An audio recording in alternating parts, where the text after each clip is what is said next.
I know that CM Punk was offering to give up that AEW championship, but keeping him champion and naming an interim champion, I thought that was a great decision. I think it's going to make for exciting moments in the future.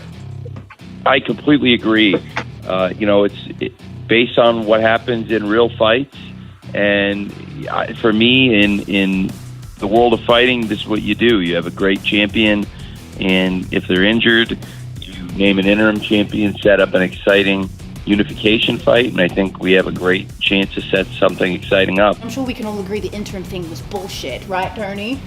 Crazy. That was a tough, terrible time. So it feels great because this is what it should have been the whole time. AEW gets a lot of hate, some justified, some unjustified. Since its inception, they've tried to differentiate themselves from the WWE product, which favors more entertainment. So AEW presented itself as a sports-based wrestling product where wins and losses matter. So in other words, wrestling is as real as any other combat sport. In order to realize this concept, they decided to borrow certain sports conventions from other sports.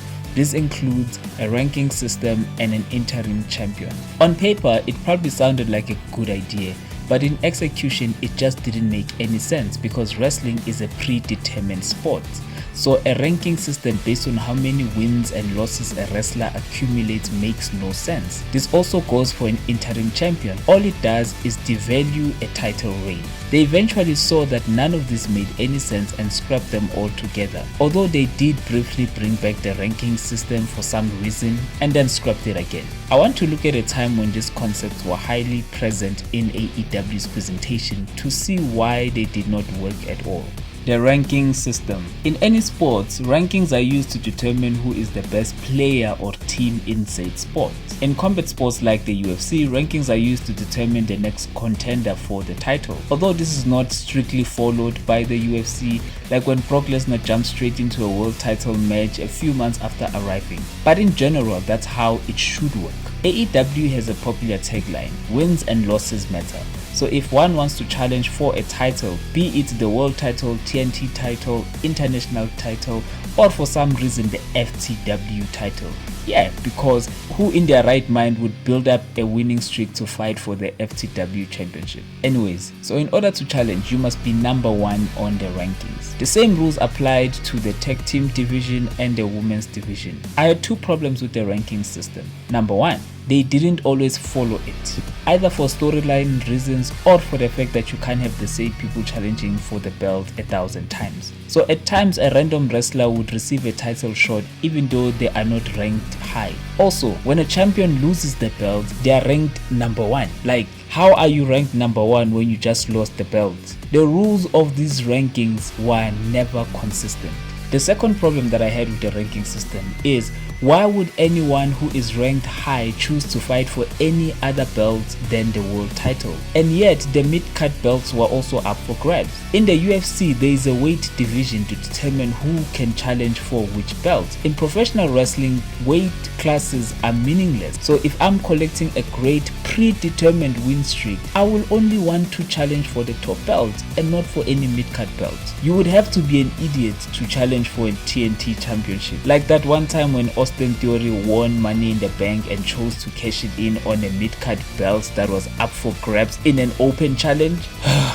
So, because of such problems, they eventually decided to move away from the ranking system. But wait, there is more. When Samoa Joe became a world champion, Tony booked Hook to be his first challenger. People on Twitter complained about this booking decision since it made no sense for Hook to challenge for the world title ahead of other deserving wrestlers like Swerve Strickland or even Wardlow. So in order to defend this bad booking decision, Tony brought back the rankings, stating that Hook has an undefeated streak. Why? So after being brought back to justify a bad booking decision, AEW eventually discontinued them a few months later. I ask again, why? Rankings do not work in wrestling because interesting title matches are built up from great feuds and storylines.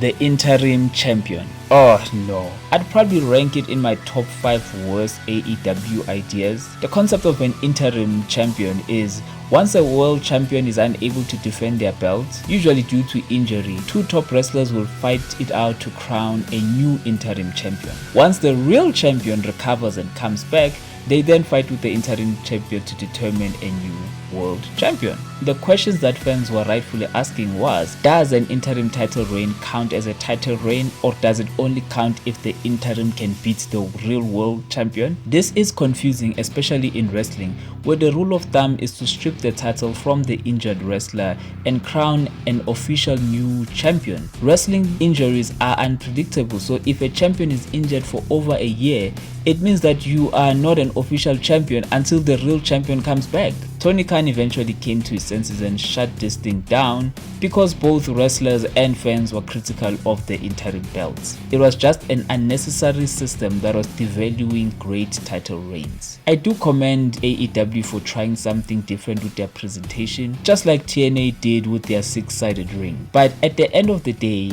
wrestling is wrestling. You do not need to make it more complicated than that in order to stand out. Great rivalries, storylines, and of course wrestling is all you need to keep an audience captivated, engaged, and keep coming back for more. I do know that there are fans who liked the ranking system and the interim belt, and if you are one of them, what do you think? Should they make a return, or is the product better without them? Comment below. And that's my 53 cents.